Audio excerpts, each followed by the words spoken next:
ഒരു 1 or 2 weeks അവിടെ പോയി നിൽക്കുന്നതിന്, ഒരു കാട്ടിൽ പോയി സ്പെൻഡ് ചെയ്യുന്നത് ഇഷ്ടമാണ്. പക്ഷേ ഡേ ടു ഡേ ലൈഫിൽ നിൽക്കാൻ താല്പര്യമില്ല.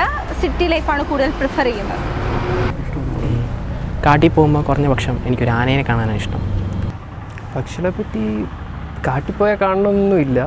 നമുക്ക് വീടിൻ്റെ അടുത്താണെങ്കിൽ നമ്മളൊന്ന് ഒബ്സർവ് ചെയ്യുകയാണെങ്കിൽ അവിടെ കാണാൻ പറ്റും. അതല്ലെങ്കിൽ പെറ്റ് ഷോപ്പിൽ പോകുകയാണെങ്കിൽ നമുക്ക് കാണാൻ പറ്റും. അവിടെ പോയാൽ പെറ്റ് ഷോപ്സിലൊക്കെ പോകുകയാണെങ്കിൽ നമുക്ക് പലതരത്തിലുള്ള തത്തകളെയൊക്കെ കാണാൻ പറ്റും. അങ്ങനെയൊക്കെയുള്ള കാട്ടിൽ പോകണമെന്ന് എനിക്ക് തോന്നുന്നില്ല. ആന, പുലി, കടുവ, അങ്ങനെ പക്ഷികളോ? കാക്ക, പിന്നെന്താ, പരുന്തുണ്ടോ, പിന്നേതാ പറഞ്ഞോ, മലമ്പുഴയ്ക്ക് ഇങ്ങനെയൊക്കെ ആകുമല്ലോ ഒരു വനയാത്രയെപ്പറ്റി ചോദിക്കുമ്പോൾ കൂട്ടുകാരും വീട്ടുകാരും ഒക്കെ പറയാറുള്ളത്, അല്ലേ? എന്നാൽ ഇതേ മനസ്സൊക്കെയുള്ള ഒരു കൂട്ടം ന്യൂജൻ യുവാക്കളുമായി കാട്ടിൽ പോയതും അപ്പോൾ അവർക്കുണ്ടായ അനുഭവങ്ങളെക്കുറിച്ചും മനമാറ്റത്തെക്കുറിച്ചുമാണ് ഇന്നത്തെ വീഡിയോ. ഇത് കൊച്ചി ഇൻഫോ പാർക്കിലെ 22 സോഫ്റ്റ്വെയർ എഞ്ചിനീയർമാരോടൊപ്പം നമ്മുടെ തട്ടേക്കാട് കാട്ടിൽ ഒരു ദിവസം ചെലവഴിച്ചതിൻ്റെ അനുഭവ വിവരണമാണ്. വനം തട്ടേക്കാടായതുകൊണ്ടും അവിടെ കേരളത്തിലെ തന്നെ മറ്റു കാടുകളിലെ പോലെ വന്യമൃഗ കാഴ്ചകൾ കിട്ടില്ല എന്നറിഞ്ഞിട്ടും ഇവിടെ കുറച്ച് സമയം ചെലവഴിക്കാനായി തയ്യാറായി എത്തിയതായിരുന്നു അവരെല്ലാം.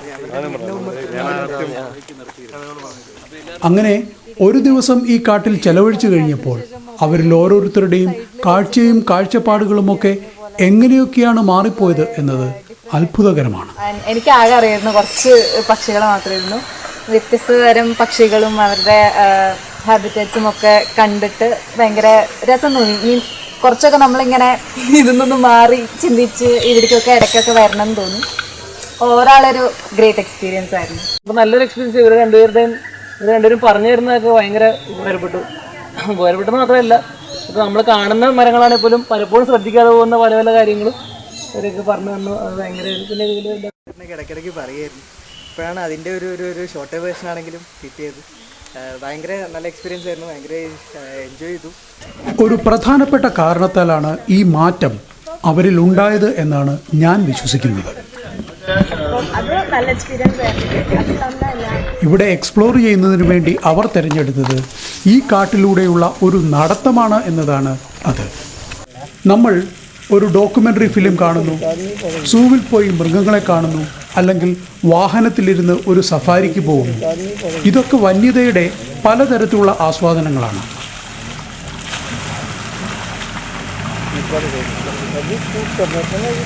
എങ്കിലും പ്രകൃതിയുടെ സൗന്ദര്യം തൊട്ടറിയുന്നതിനും സൂക്ഷ്മ കാഴ്ചകളെ അടുത്തറിയുന്നതിനും കാട്ടിലൂടെയുള്ള ഒരു നടത്തം എങ്ങനെ പ്രയോജനപ്പെടുന്നുവെന്ന് തിരിച്ചറിയാൻ ഈ യാത്ര പ്രയോജനപ്പെട്ടു. അതുകൊണ്ട് തന്നെ വനനടത്തം അല്ലെങ്കിൽ ട്രക്കിംഗ് പ്രകൃതി അനുഭവങ്ങളുടെ ഒരു ലിറ്റ്മസ് ടെസ്റ്റ് ആണെന്ന് പറയാം. അപ്പോൾ ഇവിടെ വന്നപ്പോൾ ഒരു കാര്യം നോട്ടീസ് ചെയ്തെന്താണെന്ന് വെച്ചാൽ, എങ്ങനെയാണ് ഇത്രയും ചെറിയ സൗണ്ടും ഒരേപോലെ ഇരിക്കുന്ന ഒരു കിളി ഓരോ ആംഗിളിൽ നിന്ന് അതിൻ്റെ ചുണ്ടിൻ്റെ കളർ ഒന്നാണ്, അതിൻ്റെ ഒരു ചിറക് ഇങ്ങനെയാണ്, അങ്ങനെയൊക്കെ നോട്ടീസ് ചെയ്യുന്നത് എനിക്ക് ഭയങ്കര അഡ്മയറിങ് ആയിട്ടുള്ള കാര്യമാണ്. എനിക്കൊന്നും ഒരിക്കലും ചെയ്യാനും പറ്റുമെന്ന് അറിയില്ല. അതിലേക്കൊക്കെ ഒരു ഇൻട്രസ്റ്റ് വന്നത് ഇതിൽ നിന്നാണ്. മൊത്തത്തിൽ നല്ലൊരു എക്സ്പീരിയൻസ് ആയിരുന്നു. ഇത്തരം ധാരാളം ക്യാമ്പുകളും അവയർനെസ് പരിപാടികളും ഒക്കെ നടത്തുന്ന കോട്ടയം നേച്ചർ സൊസൈറ്റിയെ പ്രതിനിധീകരിച്ചാണ് ഈ ട്രെക്കിംഗ് പരിപാടിയിൽ ഒരു നാച്ചുറലിസ്റ്റായി ഞാൻ പങ്കെടുത്തത്. കൂടെ എൻ്റെ സുഹൃത്തും പരിസ്ഥിതി പ്രവർത്തകനുമായ അജയ് നീലമ്പേരൂരും. തട്ടേക്കാട് നിരവധി ട്രെക്കിംഗ് പ്രോഗ്രാമുകൾ ഉണ്ടെങ്കിലും ഞങ്ങൾ തിരഞ്ഞെടുത്തത് ബ്ലാക്ക് ബാസാർട്ട് ബേർഡിംഗ് ട്രെയിൽ എന്ന ട്രെക്കിംഗ് പരിപാടിയാണ്. ഇതൊക്കെയാണ് ഈ പരിപാടിയുടെ ഒരു ഇൻട്രൊഡക്ഷനായി പറയാനുള്ളത്. അന്നേ ദിവസം രാവിലെ 7:30 മണിയോടുകൂടിയാണ് ഞങ്ങളെല്ലാവരും സാലിം അലി പക്ഷി സങ്കേതത്തിൻ്റെ എൻട്രൻസ് ഗേറ്റിൽ ഒത്തുകൂടിയത്. നാടും കാടും അതിരിടുന്ന തട്ടേക്കാട്ടിലെ ഗേറ്റിൽ വെച്ച് തന്നെ ഒരു അഡ്വഞ്ചർ ആക്ടിവിറ്റിയുടെ എക്സൈറ്റ്മെൻറ്റ് എല്ലാവരിലും കാണാൻ എനിക്ക് കഴിഞ്ഞിരുന്നു. ബന്ധപ്പെട്ട ഫോറസ്റ്റ് ഉദ്യോഗസ്ഥൻ ഞങ്ങൾ പോകുന്ന റൂട്ടിനെ പറ്റിയുള്ള വിവരങ്ങളും സുരക്ഷാ മുൻകരുതലുകളെ പറ്റിയുമൊക്കെ വേണ്ടപ്പെട്ട നിർദ്ദേശങ്ങൾ നൽകുകയുണ്ടായി. കാടെന്താണെന്ന് മനസ്സിലാക്കുക. അടുത്ത കാലത്ത് കടുവയുടെ സൈറ്റിംഗ് ഞങ്ങൾ കണ്ടെത്തി. കടുവ ഉണ്ട് എന്ന് മാത്രമേ പറഞ്ഞുള്ളൂ. അതിനുശേഷം ഈ കാട്ടിൽ എന്തൊക്കെയാണ് അനുഭവങ്ങളായി നമുക്ക് പ്രതീക്ഷിക്കാനുള്ളത് എന്നതിനെപ്പറ്റി നാച്ചുറലിസ്റ്റായ ഞാനും അവരെ വിവരങ്ങൾ ധരിപ്പിച്ചു.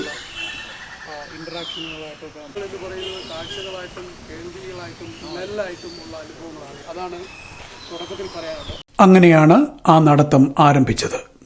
അധികം മുന്നോട്ട് പോകുന്നതിന് മുമ്പേ തന്നെ കാടിൻ്റെ ശബ്ദങ്ങൾ കേൾക്കാൻ തുടങ്ങി. കാട്ടുമുളകളുടെ മേലാപ്പിലിരുന്നു കൊണ്ട് പ്രഭാതത്തെ സ്വാഗതം ചെയ്യുന്ന കാട്ടുമൈനകളുടെ ശബ്ദങ്ങളായിരുന്നു അവ.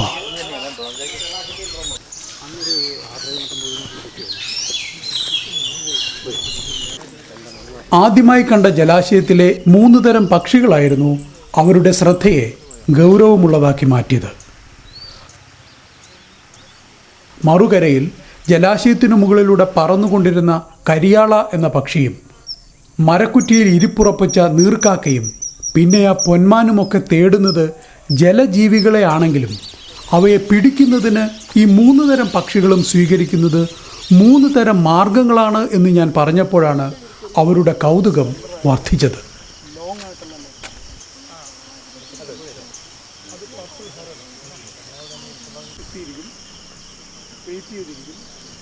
അല്പമേറെ ഗൗരവത്തോടെ ബൈനോക്കുലർ ഉപയോഗിക്കാനും ക്യാമറ എടുക്കാനുമൊക്കെ ഓരോരുത്തരും തുനിഞ്ഞത് ഇരതേടലിലെ ഈ വ്യത്യസ്തതകൾ മനസ്സിലാക്കിയപ്പോഴാണ്.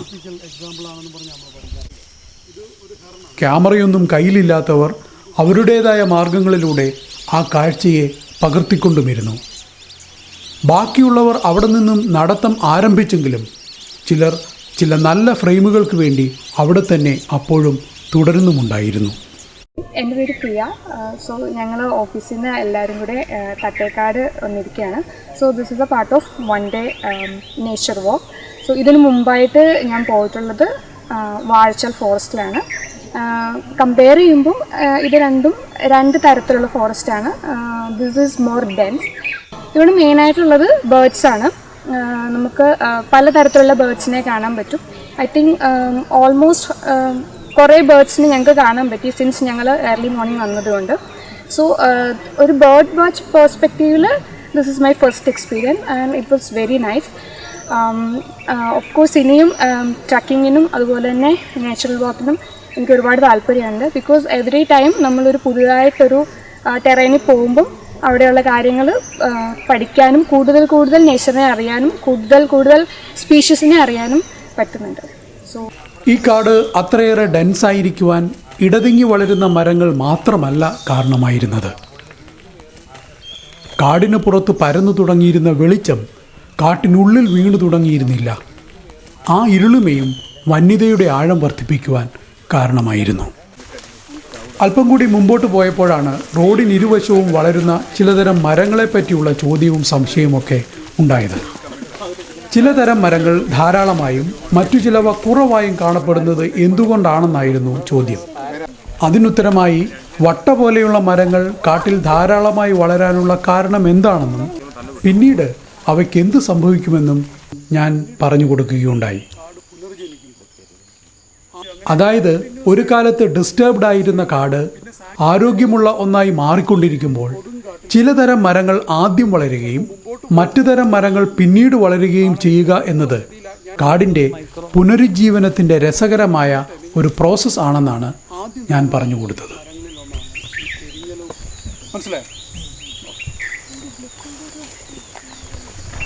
മരങ്ങൾക്ക് ശേഷം വിഷയമായത് മൃഗങ്ങളുടെ കാര്യമാണ്.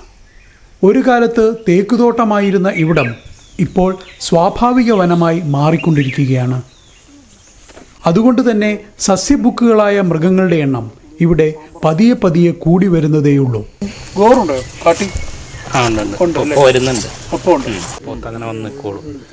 ഇപ്പൊ ഇങ്ങനെ വെള്ളം താഴ്ത്തിയിട്ടാണ് സമയത്തൊക്കെ കുറച്ച് പുല്ലുകൾ. അങ്ങനെ സസ്യബുക്കുകളായ മൃഗങ്ങളുടെ എണ്ണം കൂടിക്കൂടി വരുമ്പോൾ ഇരപിടിയന്മാരായ മൃഗങ്ങളും പതിയെ ഇവിടെ എത്തിയേക്കാം എന്നും ഞാൻ സൂചിപ്പിക്കുകയുണ്ടായി.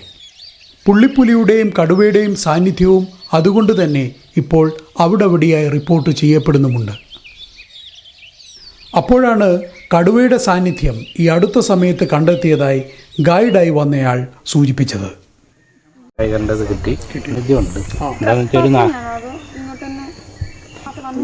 ഈ ടൈഗർ മെയിലാണോ ഫീമെയിലാണോ അങ്ങനെ വല്ലതും മനസ്സിലായി? അങ്ങനെ അറിയില്ല. നമുക്ക് ഇപ്പം ഈ ഒരു 4 വർഷമായിട്ട് ലെപ്പേർഡിൻ്റെ നേരത്തെ തന്നെ സ്ക്രാച്ചും ബക്ക് മാർക്കൊക്കെ നമുക്ക് കിട്ടാറുണ്ട്. ലെപ്പേർഡിൻ്റെ ഇത് ഇവിടെ അടുത്ത് തന്നെ നമുക്ക് കിട്ടി. അങ്ങനെ പ്രശ്നമൊന്നും ഉണ്ടായിട്ടില്ല. കടുവ എത്തിച്ചേരാനുള്ള മറ്റൊരു കാരണമായി അദ്ദേഹം പറഞ്ഞത് ഈ തട്ടേക്കാടിന് സമീപത്തുള്ള മറ്റു വനമേഖലകളുമായുള്ള കണക്ഷൻ ആണ്. ടച്ചായിട്ടാണ് കിടക്കുന്നത്. അപ്പം അതുകൊണ്ട് അവിടെ നിന്ന് വന്നു പോകുന്നതായിരിക്കും. നിൽക്കാനുള്ളൊരു ഇതില്ല. ഇവിടെ എൻ്റെ ഫസ്റ്റ് ഫോറസ്റ്റ് ട്രെക്കിംഗ് ആണ്. ഫസ്റ്റ് ഫോറസ്റ്റ് ട്രെക്കിങ്ങിൽ ഒട്ടനവധി എക്സ്പീരിയൻസ് കിട്ടിയിട്ടുണ്ടായിരുന്നു. ഞാൻ ഏറ്റവും കൂടുതലായിട്ട് ഞാൻ ഭയങ്കരമായിട്ട് എക്സൈറ്റഡ് ആയിട്ടുള്ള ഒരു എക്സ്പീരിയൻസ് എന്ന് പറഞ്ഞത്, ഞങ്ങളിങ്ങനെ ട്രക്കിങ്ങിൽ പോയിക്കൊണ്ടിരിക്കുന്ന സമയത്ത് ഒരു ലെപ്പേഡിൻ്റെ എക്സ്ക്രീറ്റർ കണ്ടിട്ട് അതിനകത്ത് നമ്മുടെ കൂടെ ഉണ്ടായിരുന്നവർ അത് എക്സ്പ്ലെയിൻ ചെയ്ത് തന്നൊരു സംഭവമാണ്. അതെങ്ങനെയാണത്, അത് മാംസം കഴിച്ചിട്ട് അത് ആ ഒരു മാംസത്തിനനുസരിച്ചുള്ള എക്സ്ക്രീറ്റയാണ് അങ്ങനെയുള്ളതും, പിന്നെ അതിൽ നിന്നുള്ള എല്ലിൻ്റെ വേസ്റ്റും അങ്ങനെയുള്ള സംഭവങ്ങളും അതെല്ലാം അത് ആദ്യമായിട്ടാണ് ജീവിതത്തിൽ ഇങ്ങനെ എക്സ്പീരിയൻസ് ചെയ്യണ ഒരു ലെപ്പേഡിൻ്റെ അത് ഫീച്ചേഴ്സ് നമ്മൾ അറിയണത്. ഇങ്ങനെയുള്ള ഒരു കുറച്ച് കാര്യങ്ങളിൽ നിന്ന് നമുക്ക് ഫീച്ചേഴ്സ് അറിയാമെന്നുള്ളത്. അപ്പം തന്നെ വാച്ചറും പറഞ്ഞു അത് 2 ആഴ്ച മുന്നേ അവരുടെ ക്യാമറയിൽ ഒരു ലെപ്പേഡിൻ്റെ ഒരു സാന്നിധ്യം കണ്ടിട്ടുണ്ടെന്ന് മനസ്സിലായി. അപ്പോൾ ഭയങ്കര റിയലി എക്സൈറ്റഡ് ആയിരുന്നു ഒരു ലെപ്പേഡിൻ്റെ സാന്നിധ്യമുള്ള സ്ഥലത്തേക്കൂടെ ഇങ്ങനെ ഒരു ഫോറസ്റ്റ് ട്രക്കിംഗ് പോകുക എന്നുള്ളതും, ആദ്യമായിട്ട് പോകുന്ന ആ ഒരു ട്രക്കിങ്ങിൽ ഇങ്ങനെ ഒരു ഓപ്പർച്യൂണിറ്റി കിട്ടിയത് ഭയങ്കര എക്സൈറ്റഡ് ആണ്. അങ്ങനെ കടുവയുടെയും പുലിയുടെയും സാന്നിധ്യമുള്ള വനത്തിലൂടെ അവയുടെ നേർക്കാഴ്ചകളൊന്നുമില്ലെങ്കിലും കാടറിഞ്ഞും മനസ്സിലാക്കിയും ആ ട്രക്കിംഗ് സംഘം പുതുമയുള്ള മറ്റനുഭവങ്ങളിലേക്ക് നടന്നെടുക്കുകയായിരുന്നു. അപ്പോൾ സമയം ഏകദേശം 11 മണി ആയി കഴിഞ്ഞിരുന്നു.